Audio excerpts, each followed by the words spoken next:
بسم اللہ الرحمن الرحیم۔ السلام علیکم ورحمۃ اللہ وبرکاتہ۔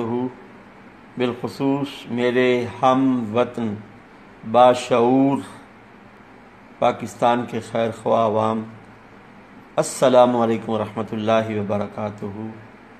مختصر سی لائیو گفتگو میں میں اپنے ملک کی باشعور عوام سے یہ پوچھنا چاہتا ہوں کہ اب جو کچھ ملک میں ہو رہا ہے وہ جائز ہے؟ کیا اب پاکستان کی معاشی حالت کو کوئی فرق نہیں پڑ رہا؟ کیا اب پاکستان کی عوام سکون کے ساتھ زندگی بسر کر رہی ہے؟ کیا اب راستے بند نہیں ہیں؟ کیا اب سڑکوں پر رکاوٹیں کھڑی نہیں کی گئی؟ کیا اب سڑکوں کے اوپر ٹائر نہیں جلائے گئے؟ وہ پنجابی میں کہتے ہیں کہ ساڈی واری آئی تے کوگو رو پیا۔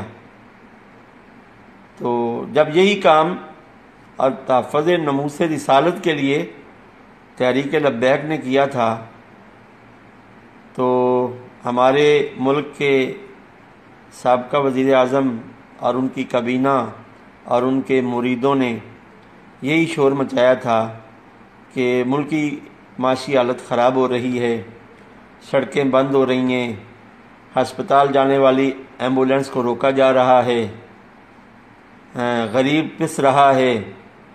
تو یہی سوال مجھ نکمے کا بھی اب ہے کہ اب یہ سب کچھ جائز ہے؟ بتائیے نا کہ اب یہ سب کچھ جائز ہے؟ یعنی جب اپنی باری آ جاتی تو سب کچھ جائز ہو جاتا ہے جب اپنی باری آتی ہے تو سب کچھ جائز ہو جاتا ہے۔ میری دعا ہے کہ اگر اس حقیقی آزادی مارچ سے پاکستان کے حالات اچھے ہو سکتے ہیں تو اللہ پاک کامیابی دے۔ میں تو آج اپنے ایک دوست سے سوال کر رہا تھا کہ جو قائد اعظم محمد علی جناح رحمۃ اللہ علیہ نے ہمیں پاکستان بنا کر دیا تھا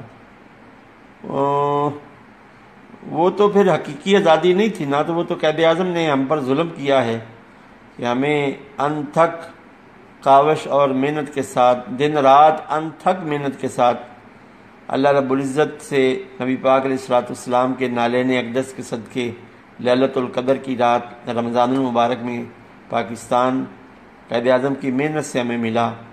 تو وہ تو قائد اعظم نے ہم پر ظلم کیا ہے، وہ تو حقیقی آزادی نہیں تھی۔ حقیقی آزادی تو اب ہوگی نا جب کسی نہ کسی صوبے میں اور کسی نہ کسی ریاست میں اقتدار کے مزے لینے والے لوگ آج کسی اور غریب عوام کو سڑکوں پر نکال کر حقیقی آزادی کی بات کرتے ہیں۔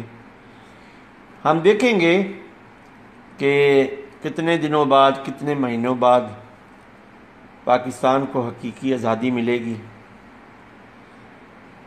ناظرین محترم، میری باشعور پاکستانی عوام، ان تمام حرکات سے سب سے زیادہ فرق پڑتا ہے اس نچلے پسے ہوئے طبقے کو جس نے روزانہ کما کر روزانہ گھر پر خرچ کرنا ہے، دوسرے دن کی فکر میں ساری رات گزار دینی ہے۔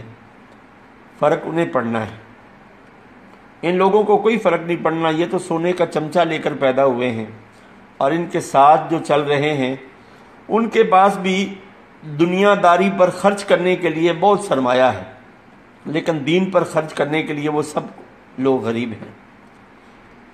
ہم خدا پرست کم ہیں اور لیڈر پرست، جماعت پرست زیادہ ہیں۔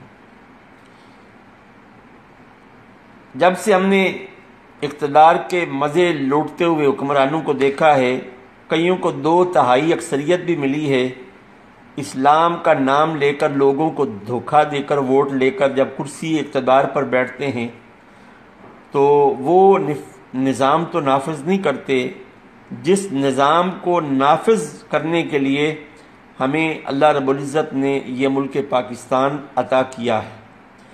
پھر ان کو اسلام یاد نہیں رہتا، پھر ان کو اسلام آباد یاد رہتا ہے۔ اسلام آباد یہ تو پاکستان پر اللہ رب العزت کی کرم نوازی ہے کہ 75 ایئر سے پاکستان قائم اور دائم ہے، اور یقین کریں یہ قیامت تک قائم اور دائم رہے گا۔ اس کو لوٹنے والے، اس کو برباد کرنے والے، اس کو تباہ کرنے والے، اس کے مقاصد کو قتل کرنے والے دنیا سے جاتے رہیں گے۔ لیکن اگر ہم کہیں کہ اس حقیقی آزادی مارچ کے ذریعے پاکستان کے حالات سنور سکتے ہیں تو یہ تو میری دعا ہے، لیکن یاد رکھیے پاکستان کو حقیقی آزادی اس وقت ملے گی جب اس ملک پاکستان میں نظام مصطفیٰ صلی اللہ علیہ وآلہ وسلم کی بہار ہوگی، اور نظام مصطفیٰ کی بہار راستوں کو بند کرنے کی اجازت نہیں دیتی، غریب کو نیچے دبانے کی اجازت نہیں دیتی، ملک کو لوٹنے کی اجازت نہیں دیتی۔ نظام مصطفیٰ میں تو سچائی کا پرچم بلند ہوتا ہے، لیکن آج معاشرہ سچائی سننا ہی نہیں چاہتا۔ کہتے ہیں کہ بس جو ہمارے لیڈر نے کہہ دیا وہ سچ ہے، جو اللہ اور اس کے رسول علیہ السلام نے کہا وہ سچ نہیں ہے۔ بس یہی پیغام لائیو، زیادہ سے زیادہ لائک کریں اور آگے شیئر کریں میرے اس پیغام کو۔ السلام علیکم ورحمۃ اللہ وبرکاتہ۔